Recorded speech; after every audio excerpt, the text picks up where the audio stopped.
Jim from Come Play With Us, and in this video I'm going to be reviewing Last Aurora. This is a game set in a dystopian future. It's got a kind of a mix between Snowpiercer and Mad Max. In this game, you're going to be racing to catch the Last Aurora, which is a ship that will take you to safety, but it's slowly moving away and you're trying to catch it before it's gone. As usual, I'm not going to be doing a full overview of this game. I have a playthrough on my channel that I link to in the show notes below, so you can go check that out if you want to see how this game plays.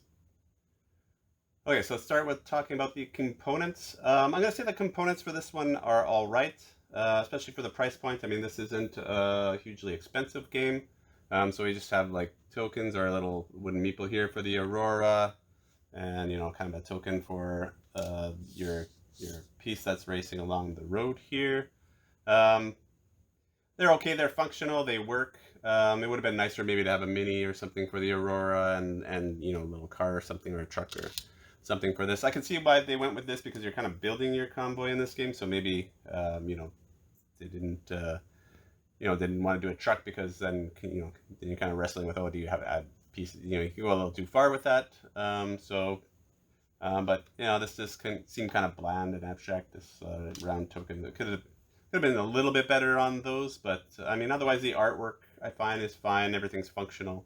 I do really like the art on the cards, and the cards are, they're a good card stock, good quality. So I sleeve my cards. I would say with this one, yeah, probably wouldn't have to. You're not holding these in your hand. You do shuffle them a bit, but you're not holding them in your hand or anything, or handling them too much. You're mostly just drafting them and putting them in your tableau here. So yeah, I don't. You probably don't need to sleeve these ones, and they're good enough quality that you wouldn't need to. Yeah, and the player board, you just get a small player board here, which is functional. It's good, good quality cardboard. It's thick cardstock there, so that works. And then some tokens, and I mean, these pieces are kind of bland too. You're just getting cubes, and you've got these round things for the fuel. So I've seen some upgraded bits that people have added to make those look better. So, and I mean, these little survivor meeples are cool. So I like those. Those are nice. But yeah, I think to bring the theme out more, these could have been these pieces and the pieces on the board could have been a little bit better, but but they work, and I don't think it detracts from the gameplay any, but could have been a little bit better on those.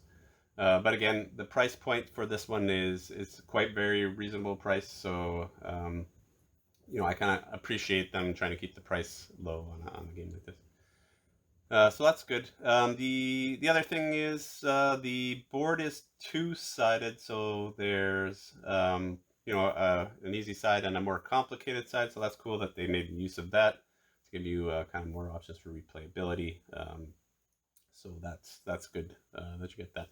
The rulebook is fairly well written. I didn't have any problems learning the rules. There's lots of examples in here. There's an appendix that explains all the cards. It's laid out pretty well.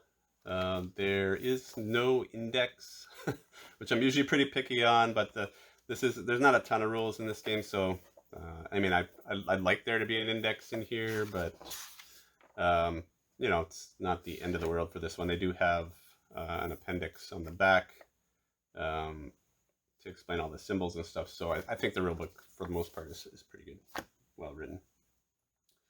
Yeah, that's pretty much all I have to say about the components. Okay, so the mechanics in this game. I really like the mechanics in this game. So there's a few things that are working together here. So you've got these survivors that you'll start with a couple of these survivors, and they have an explore value.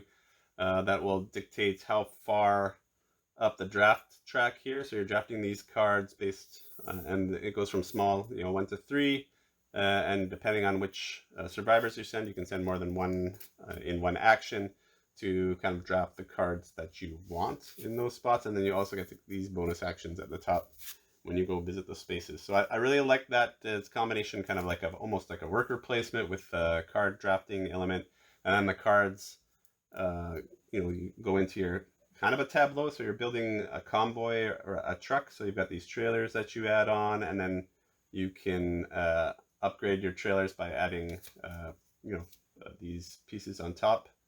So like guns and armor and extra cargo space and that kind of stuff. It's very thematic. Love the art and how this all works together. So you're building up this like truck train kind of thing, Mad Max truck train. So hold all your stuff as you're going along, and you're picking up more survivors, and you have to put the survivors on the truck. That's very cool. I like how all those mechanics, the mechanics work really well, and then they integrate into the theme really well. So I really enjoy that. And then the other mechanics you got here, you're racing down this track to try to get to the Aurora first, and there's a different scoring depending on whether somebody catches the Aurora or not. So that's kind of cool. And the other thing, there's shortcuts on this track, so you can get some technologies that allow you to take shortcuts. Some of these spots are hazardous, so if you stop on them, you take radiation, or there's little bonus goods you can try to get. So that's kind of neat. And then there's also the fightings and the combat in here. So that's kind of so-so. I like it's interesting, the combat.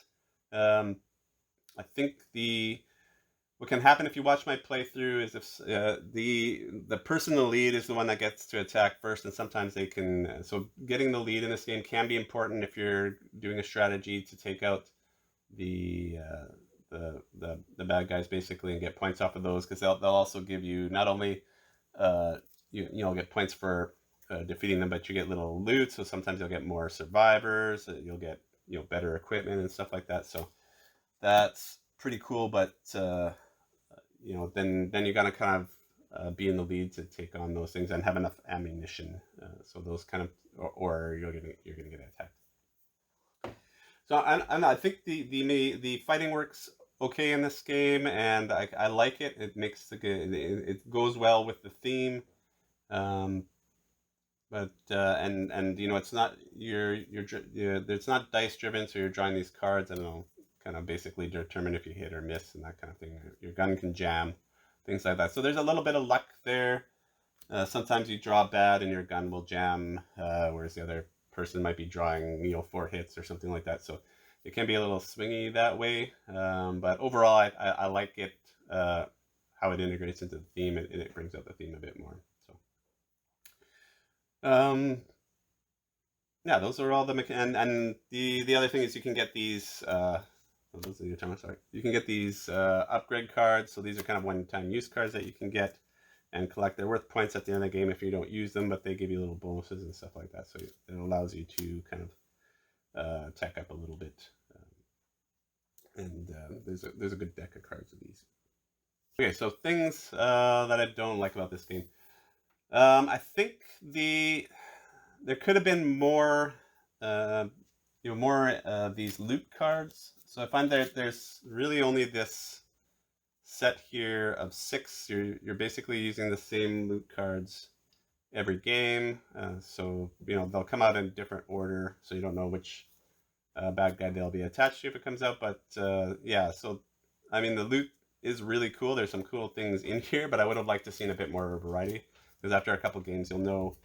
I mean, I guess there's good and bad things about that, but you'll know what loot you're going after. So I guess you'll know if it's worth going after. At level 1, I get these 2 loots are available. Is it worth going after those things? I would have preferred more variety there.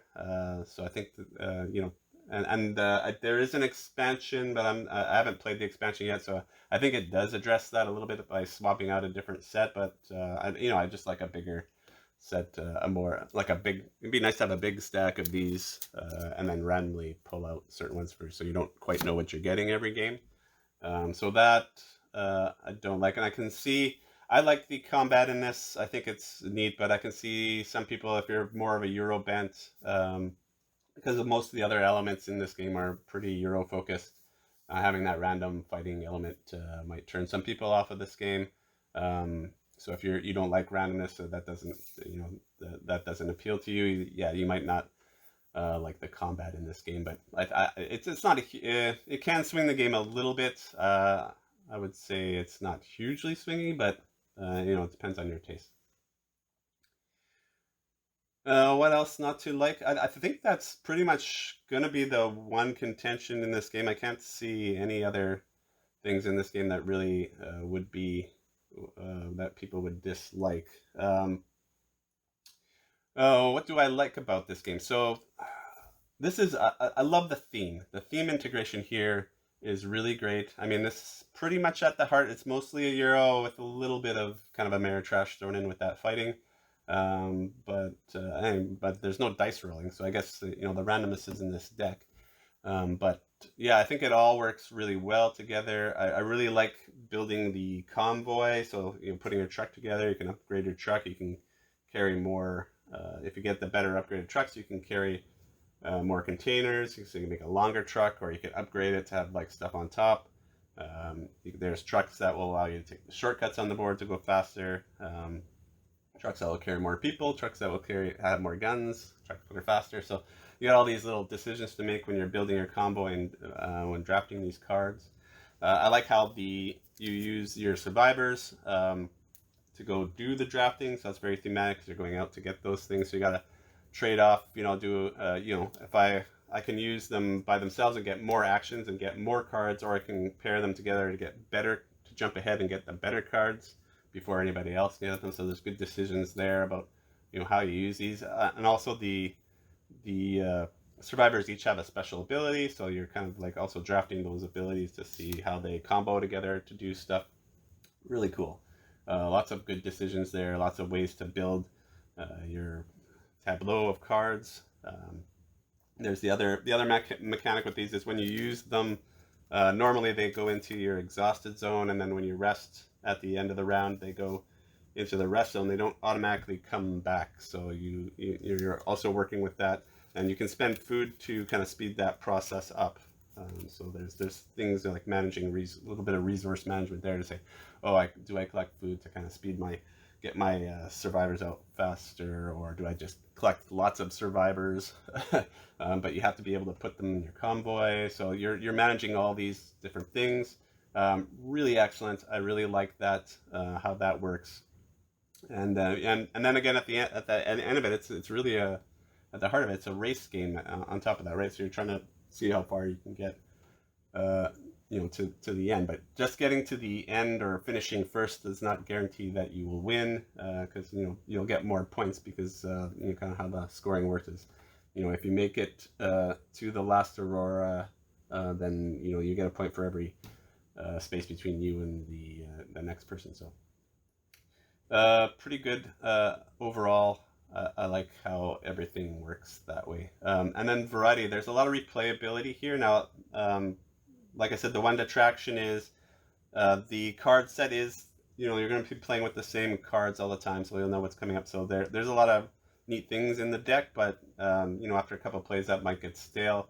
There is an expansion, like I said, that I haven't played yet, and I know it does mix some of those things up, but I think it replaces decks instead of mixing in, so don't quote me on that, but I think they have addressed that a bit by giving you a bit more variety on being able to it's a modular expansion, so they'll add things in and out basically that you can play with. But there's some replayability in the box. There is a second side to this board that has a different map and some different challenges on it. It's a bit more challenging,